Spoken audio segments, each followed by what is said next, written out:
সবাই কেমন আছেন? আমি মূলত দেখা গেছে ছোট্টবেলা পড়াচুরা ছিলাম।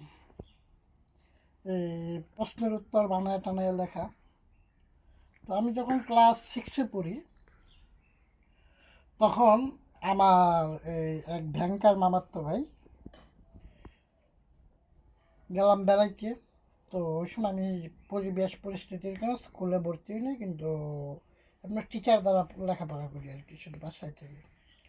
তো সে আমাকে বল বানান বলছিল, তবে বল বানানটা লিখতে গিয়ে ভুল লিখছিলাম। তো সে আমার বানানটাতে ভুল ধরছিল। তো আমার বানানটাতে সে ভুল ধরাতে আমি নিজে কখনো দুর্বলতা স্বীকার করি নাই। তখন আমি একটা কবিতা লেখা তারে বলছিলাম, তুমি পারলে বানানটা ঠিক করো। তো কবিতাটা অনেকটা এমন লিখছিলাম, দুবর্ণে বল হয় অতি বল ভালো নয়, বলেতে গাড়ি কলেতেও বল চলে, বলেতেও গাড়ি চলে, বলেতে সব হয়, বলেতে ভাত হয়, বলেতে বলিয়ান, বলেতে ছলিয়ান, বলেতে ভালো হয়, বলেতে বল নয়। তো এইখানে যে এতগুলা বল হয়েছে, এই ভলের যে বানানটা ওইটা তো ব আল্লো আর ভ আল্লো, এই তো, এর বাইরে তো আর অক্ষর সে ব্যবহার করতে পারবে না।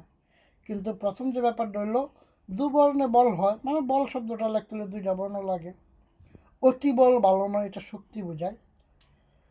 কলেতেও বল চলে, মানে কলেতে শক্তি চলে। বলেতে গাড়ি চলে, এটাও শক্তি দ্বারা প্রমাণ হয়।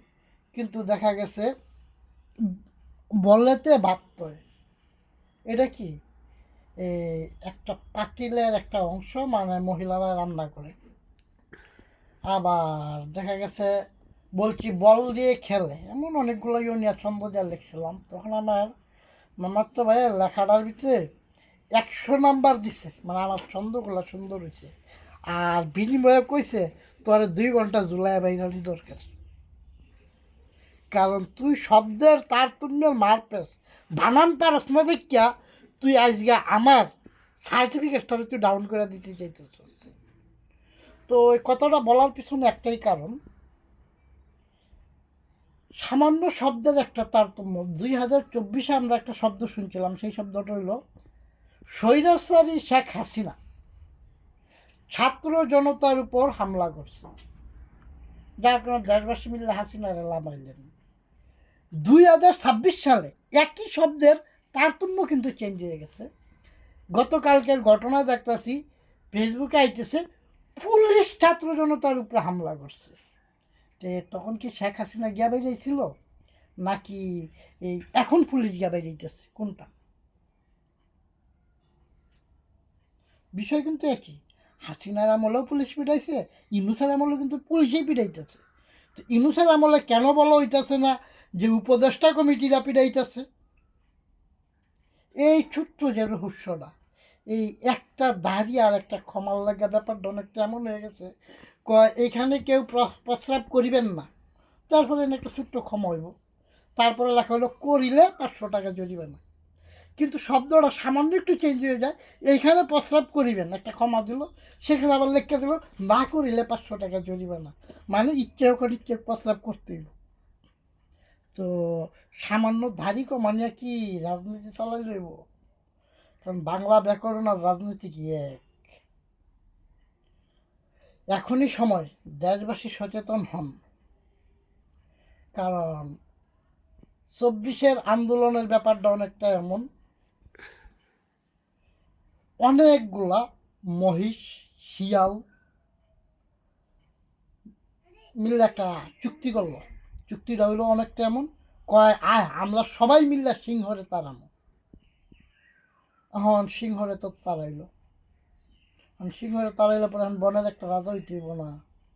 এখন শিয়াল তো বুদ্ধিমান, শিয়ালে কয় দেখ আমরা হইলাম দলে বড়, আবার রাতের বেলা আমরা চিল্লাইছি বেশি, কে কইছি বেশি, সেই হিসাবে একটা বাঘ আমরা পানা। তো তখন ছাগল বেড়ায় চিন্তা করে দেখে আসলেও তো হ্যাঁ একটা বাঘ পানা, তো একটা বাঘ দিয়া দিল। এখন মহিষে কয় হন বেড়া, তুই এনে ঢুকতে পারস নি, আসিলি কি গৃহস্থ বাড়িতে, তো তো তরে জঙ্গলে না আনার যোগ্যতা আমরা দান করছি। তো সেই হিসাবে কি তোর একটা বাঘ পানা কহ কত বাঘই তো করছেন তিনটা, কয় আরেকটা বাঘ যদি তোর ক্ষমতা থাকে তো লইয়া যা। তো কথাটা বলার পিছনে কারণ একটাই, 24 একটা সুন্দর আন্দোলন হইল। এনসিপি ছাত্ররা জামাতে যোগ দিব, কিন্তু যোগ দেওয়ার আগে তারা এই উপদেষ্টা কমিটির কাছে একটা ফ্যাসিলিটি পায় না, যারা জুলাই সনদ হ্যান ত্যান প্যান করলো। জামাতে ইসলাম এটার পক্ষ নিয়ে একটা ক্ষমতা পান হয়ে গেল। এখন এই এনসিপির দায়বার বিএনপির খাঁচায় পাঠানো হইতেছে যেন বিএনপি নির্বাচনে একটা মারপেজ গড়ে। তো ব্যাপারটা অনেক কেমন হয়ে গেল না, যে দেশের ক্ষমতা এখন বিএনপি পাল্লা ক্ষমতা তো লয়ে গেল, নয় তোমার ভোটের জাহান মানে দেখছো রাস্তার মোড়। কারণ এখন এই বিভ্রান্তিকর অবস্থার সময়ে ইউনূস সরকার নীরব। আমাদের ইউনূস সরকার হলো গিয়া এই গল্পের ভিতরে দেখা গেছে এই শিয়াল আর মহিষের একজন উপদেষ্টার মতো একটা বানরের কাজ করছেন। আমি তো গাছের উপরে থেকে থেকে লাড়া দিয়েছি, দেখে সিংহ ডরাইছে। কারণ উনি আইসা ছাত্ররা বড় বড় বয়ান দিচ্ছেন, অথচ দেখা গেছে 18 মাসের উনি কোটা না মেধা কয়জন ছাত্ররা চাকরি দিচ্ছেন। উনি বলছেন চাকরির দরকার নাই, দেশে ব্যবসা করো। তো ব্যবসা করতে গিয়ে তো 20 লাখ লোক বেকার হয়ে গেল দেশে। কাজে এখনই সময় দেশবাসী সচেতন হন। আর ছাত্র জনতারা ভাই এত কান্দাকাটি করে খিলাম। শুনেন, স্বামী মারলে মাতবরকে বিচার দিলে মাতবরকে আমার লগে দায়িত্ব দেখা করিল। তো আপনার তো এখন উপদেষ্টা কিন্তু তো আপনার স্বামী, আপনার স্বামী না। তো আপনাকে স্বামীরা পিড়াইতেছে, ঘরে কান্দেন না, ইজ্জত থাকবো। মিডিয়াতে কানলে তো ইজ্জতটা থাকতো না, একটু দইয়া বুঝে শুনে কান্দেন। কারণ কান্দারও কিন্তু একটা তাল আছে। যেমন আমার ছোট্টবেলা এই মায়ের লাডি লইলে আমি আগে চিল্লান দিতাম, যে করতাম এই আমি না তোমার বাপ লাগি। তো আমার মাও তো জানে আমার বাপ দেখে বাড়ি একটা পাপ করে লাইছে, কেমন নিজের বাসা দরকার। কিন্তু এই আমি যখন বড় হয়েছি তখন আমি বুঝতে পারছি যে এখনও আমার মা আমার আবু করে ডাকে, কিন্তু আমার মার বাপের দায়িত্ব আমার পালন করতে হয়, কারণ আমার মার আমার দেখাশোনা করতে হয়। তো এনসিপি আপনারা আগে চিল্লাইছিলেন, ওই সময় বাচ্চা ছিলেন, এখন কিন্তু আপনার উপদেশটা এটা বোঝা উচিত। কাজে বুঝা শূন্য চললেন, কারণ মাই খাইতেছেন এটা তো বড় ব্যাপার না, কিন্তু মাইজের চিল্লানিতে পাবলিকই কী কমেন্ট করে এটি কি দেখেন।